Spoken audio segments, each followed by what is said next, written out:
Okay, so I don't know whether you saw the Zoom link that I sent out, but I actually asked a homework question. Did you see it? I told Prim. Oh, I didn't tell Lilia. who do you admire? Yes, who do you admire? I admire Lilia, my dog Ginny, and Mom because Ginny's just adorable. My mom brings me to life, and Lilia's really hangry sometimes, but she's nice. Primrose, what a good answer. So Lilia, you didn't hear this question in advance, but what I was asking was there somebody that maybe the people at church wouldn't even know about, who is like someone you look up to, or someone you think has something good to say? Well, I admire my mom and Steve Irwin. Steve Irwin. I don't know. How are you my sister?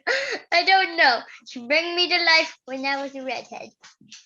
Also, I haven't been longer alive than you, Lilia. Okay. So Lilia, for the people who are going to watch this video, can you tell them about Steve Irwin?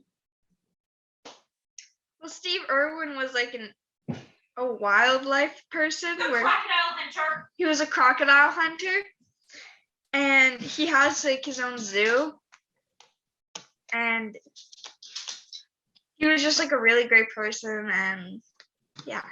We should go in there because we are animals. Well, thank you. And I think probably not everybody at church is going to know about Steve Irwin. I've heard of him before. Now, this is the sad part. Didn't he die? Yeah, he did. Yeah.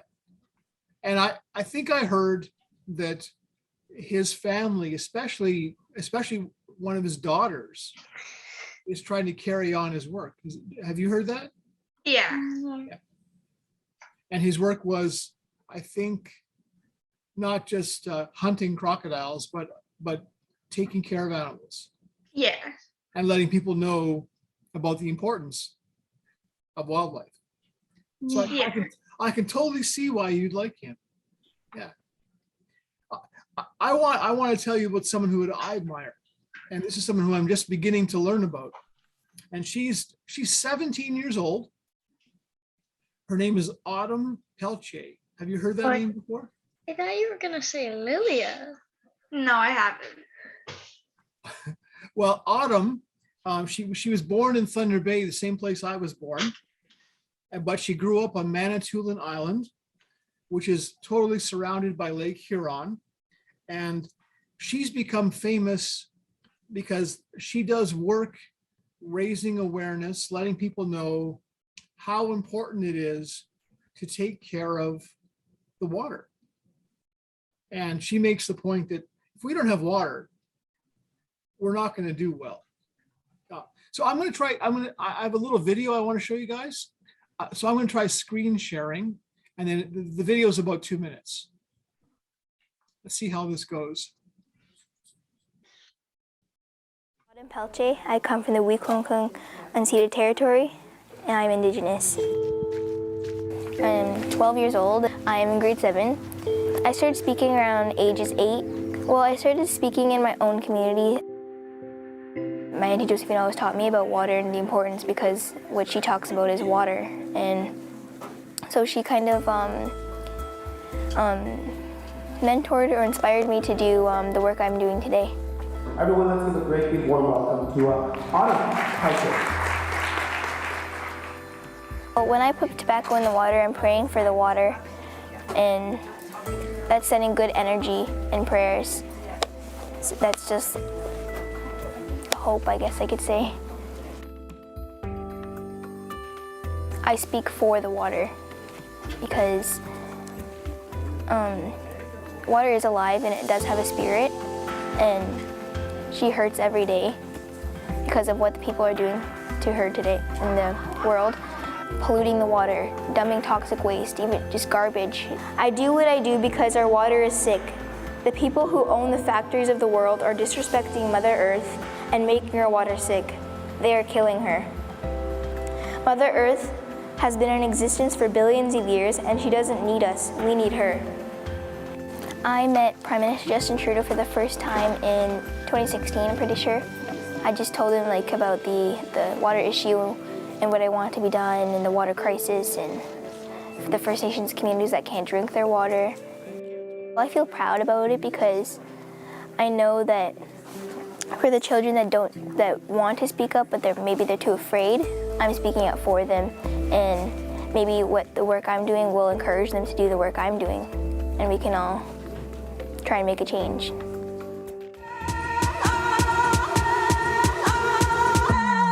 They made that little clip about her when she was 12. She's 17 now, and she's kept doing her work. And she's Indigenous. She's from the Anishinaabe people, and they've actually named her their water commissioner. And she speaks on behalf of the Anishinaabe nations. And she's been to Parliament, and she's been to the United Nations, and she spoke and she talks all over the world about taking care of the water. But that moment you saw near the end of the clip where she was supposed to give a gift to Prime Minister Trudeau, and she was at a meeting, and the people organizing the meeting asked her to do this. And they said, okay, you just bring up the gift and you smile and you don't say anything. You just give him the gift. And if he says, thank you, you say you're welcome, and then just walk away. But she got up there and she decided this was her chance. She took the chance to tell the Prime Minister that she was unhappy with him. She was disappointed because he wasn't taking care of the water. And I don't know whether you could see it in the video, when she said that, she was crying. She was very, very upset. But she felt she had to do this. She had to take the opportunity she had. Can you imagine doing that? Meeting somebody very famous, and instead of just being all, oh, you're amazing, I like you, giving them heck. I would do that very much. Would you do that, Primrose? Yes, if they were not following what I was saying, I would not say that because jerk. What are some of the things that you want people to do that they're not always doing the right thing? Well, I don't like how turtles get straws up their nose, because at school we watched like something, and with a turtle that had a straw up his nose. That's why now I think we use paper. Yeah. But that straw shouldn't have been where the turtle was anyway. This afternoon, my wife and I are going to go for a hike or for a walk at Point Pelee Park, which I love. Even though it's going to be a little cold, we'll dress for it. And what makes me crazy sometimes is I see like empty water bottles and candy wrappers and ice cream wrappers on the trails. It's one of the most beautiful places around here. And people just throw stuff away. And the animals get that stuff too. I'm with you, Primrose. I don't think people should do stuff like that. Yeah, it makes me mad. So I like people like Autumn who stick up for what's right, even when it's hard. One of the Bible readings I'm going to use on the Sunday when we show this children's story is about a guy named Jeremiah. And when Jeremiah was little, well, he was like 8 years old, he believed he heard the voice of God. And the voice of God said, Jeremiah, you're gonna have to do some things for me. You're gonna have to talk to people when they're doing wrong and tell them what's the right thing. Especially you're gonna have to talk to kings, people in charge, kind of like the prime minister, right? And Jeremiah said, I can't do that. I'm just a kid. And God said, don't give me that. You have a voice, you have air in your lungs, and you will be able to speak. And don't forget, I will always be with you. And the message in that story was, be not afraid, or don't be afraid. Can you think of some other Bible stories where they say, be not afraid?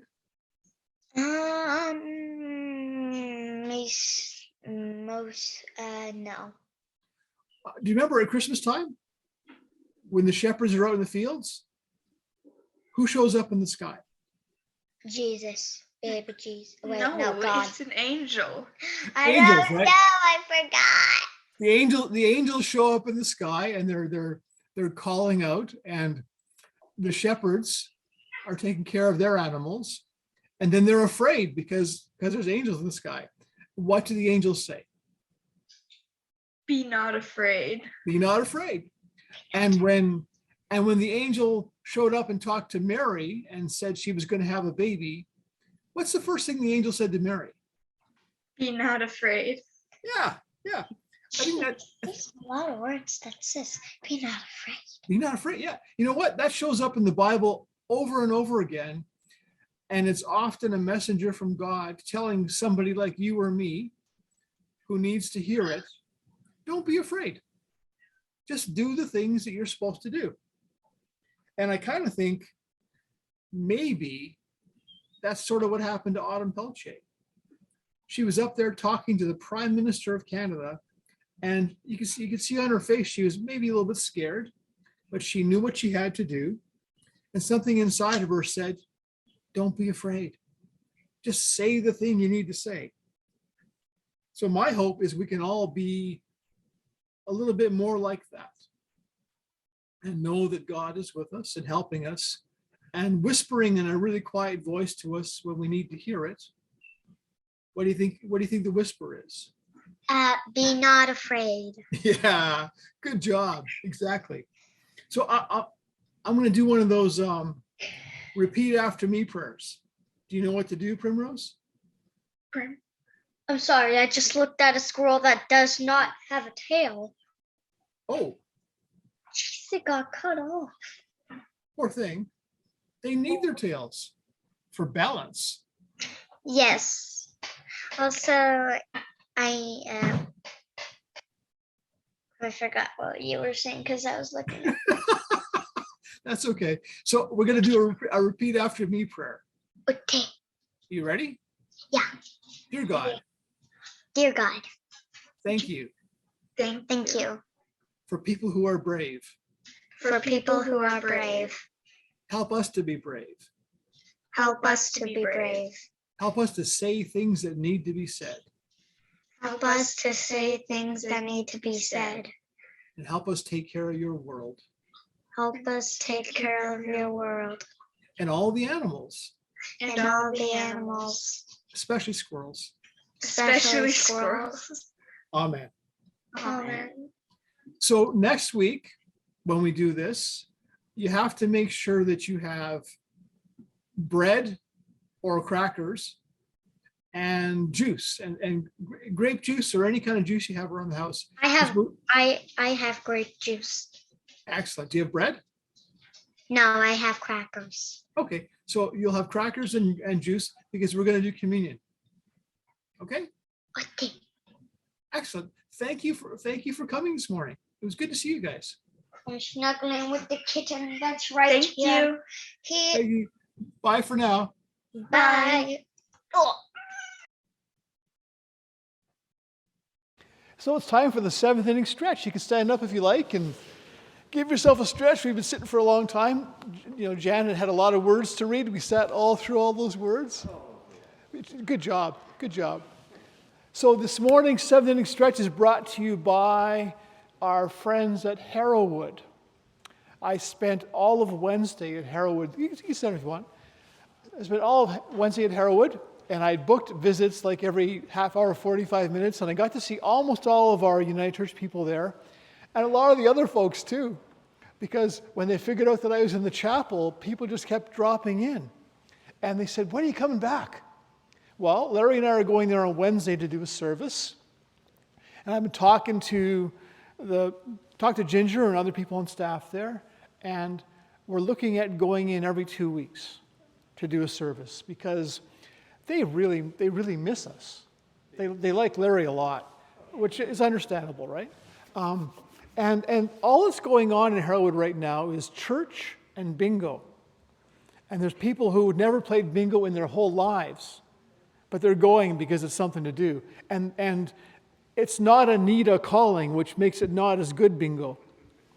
But when I was talking to Ginger about going in every couple of weeks, I can bring Larry, and Ginger also said I can bring two or three other people if they'll help with music. Like, you have to have a reason for going in. So if there were other people who wanted to come with us, like we're going in this Wednesday, and then probably again in a couple of weeks, if you want to come in and play something or sing something, they would absolutely love it, I think. And they're not a critical crowd. They like us. So they're not picky, right? But they would absolutely love it. So that's my 7th inning stretch for the morning. And yeah. So let me know if you want to do that.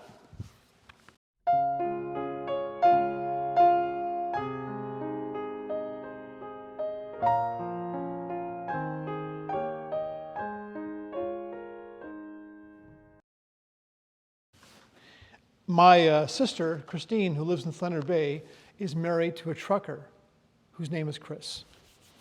One of my oldest friends who lives in Windsor, his name's Vidad, and he just retired after more than 20 years on the road driving long distance. And another one of my friends, their son, much against their wishes, is a long distance trucker. His name is Andrew, and he absolutely loves it. I'm telling you all that because I'm going to talk about truckers. And I want you to know that I actually like truckers. Like I said, my sister's married to Chris, who's a trucker. And I was talking to my sister on Wednesday night, and this was as the Freedom Convoy was rolling into the Thunder Bay area on its way, as we know, to Ottawa. Now, my brother-in-law, who's also named Chris, he used to do long-distance stuff, but he likes to be home at night. So what he does now is he hauls big loads of logs out from where they've been cut, and he trucks them to paper mills or to timber mills. And there's a lot of that still going on north and west of Thunder Bay. When he saw that the convoy was coming their way, he looked at the map and he realized that they were going to be driving in on the route that he needed to go. Would probably make his life really difficult. Now, my brother-in-law works hard. He puts in long hours. He gets like 12, 14-hour days. He's one of the people who literally keeps the northern economy rolling. Without people like him, a lot of people would be out of work. So there's no small irony in the fact that this protest about freedom was going to stop him from doing his job. I'm pretty sure that my brother-in-law and I don't agree. Actually, I know we don't agree on a lot of stuff. I know we don't vote the same way. I'm certain we don't watch the same things on TV. We don't even have the favorite foods. But on important things, we're on the same page. His dad's 90. My parents are in their 80s. So we both get nervous when we know that the hospitals are clogged with COVID patients, more than half of them unvaccinated, and that they're short-staffed because people are out sick. We worry about longer wait times or there being no available beds when someone we love needs to be in the hospital. I hear stories these days almost every day about families who are divided.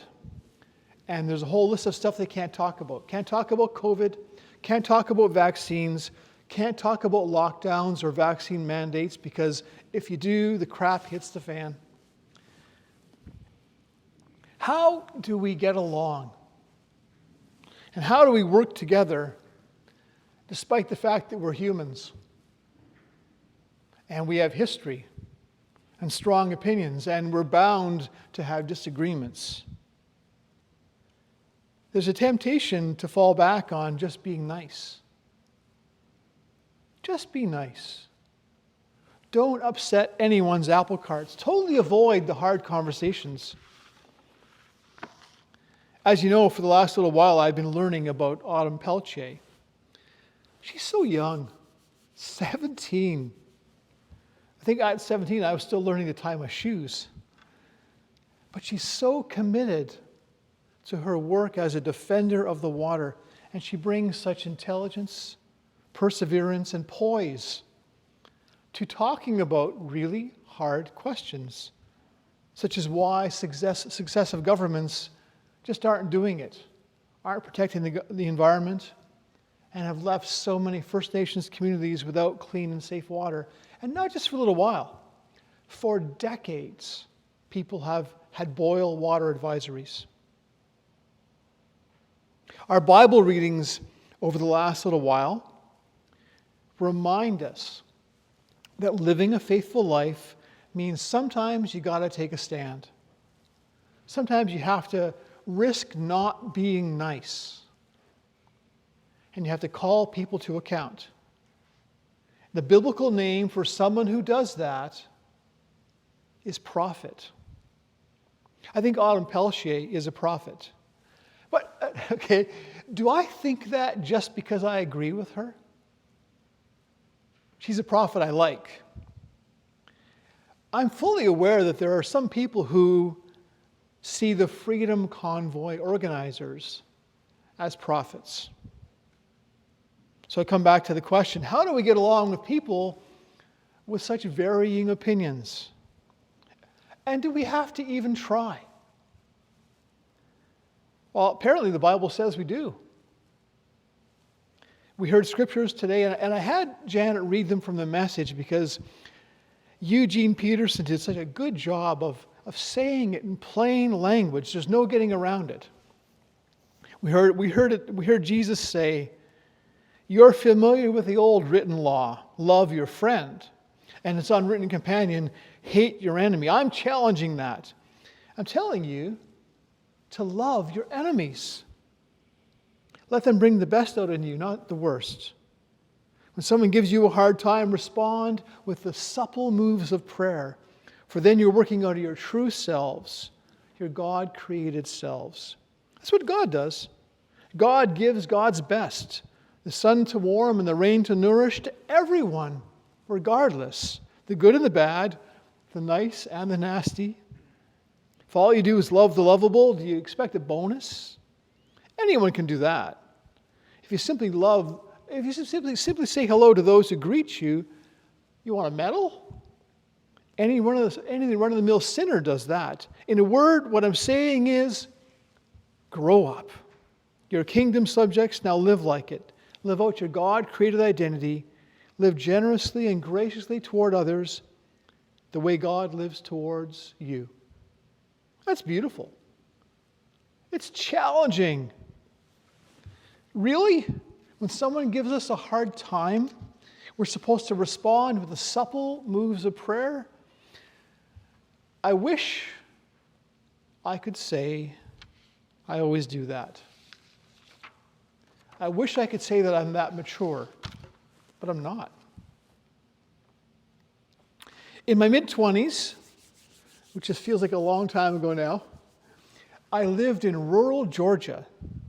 I was a volunteer on a Christian communal farm that had been founded just after World War II.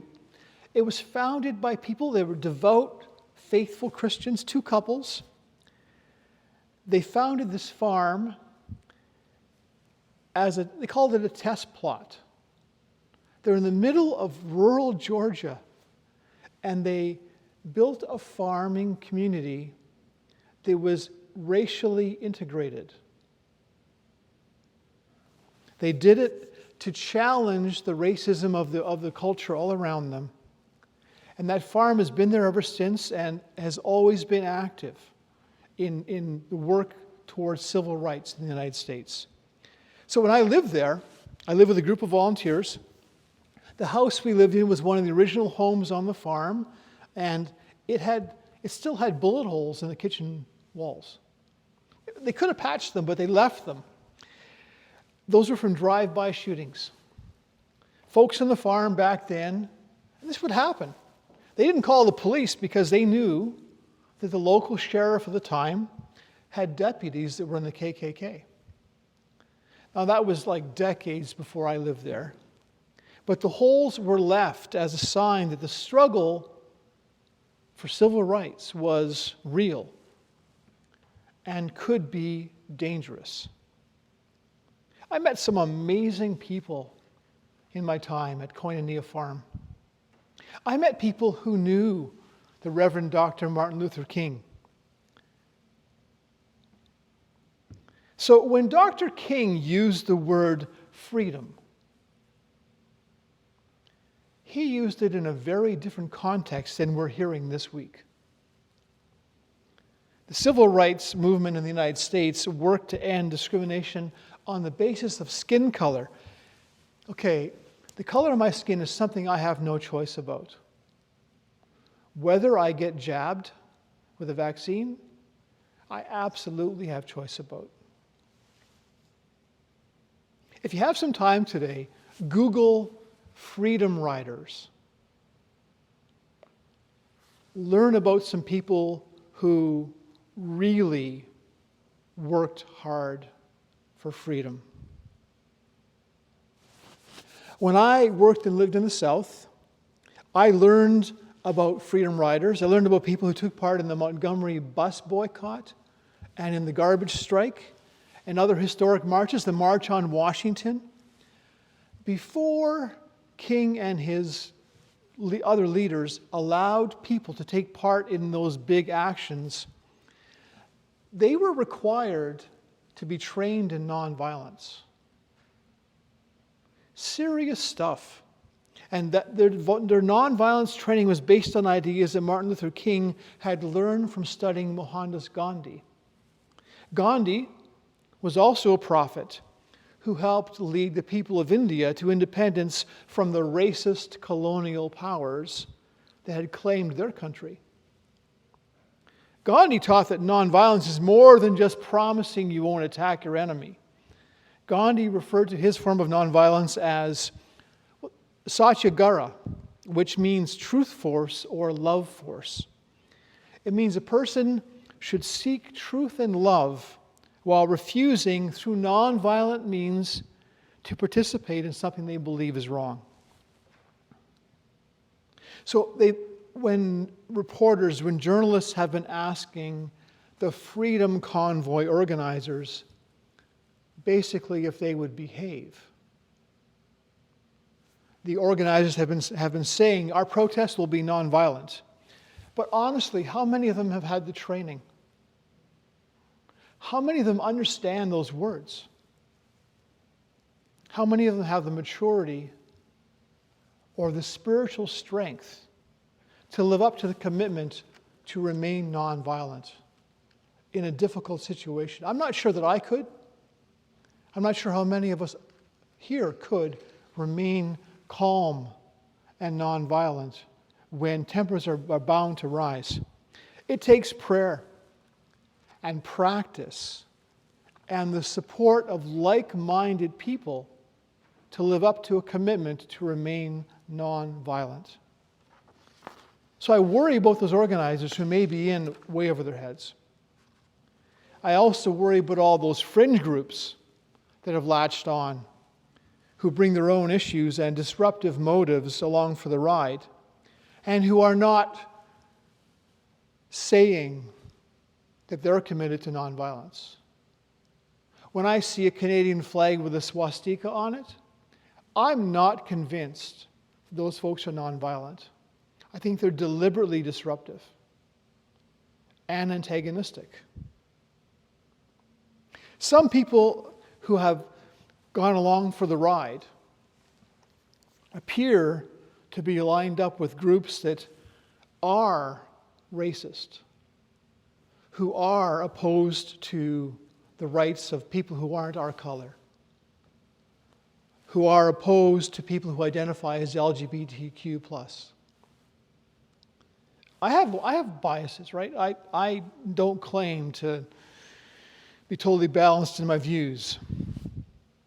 But I got to say, I find it hard to see how people who are militating, who are protesting, who are organizing for their own freedom of choice could agree to work with people who want to limit the freedom of others to be just who they are.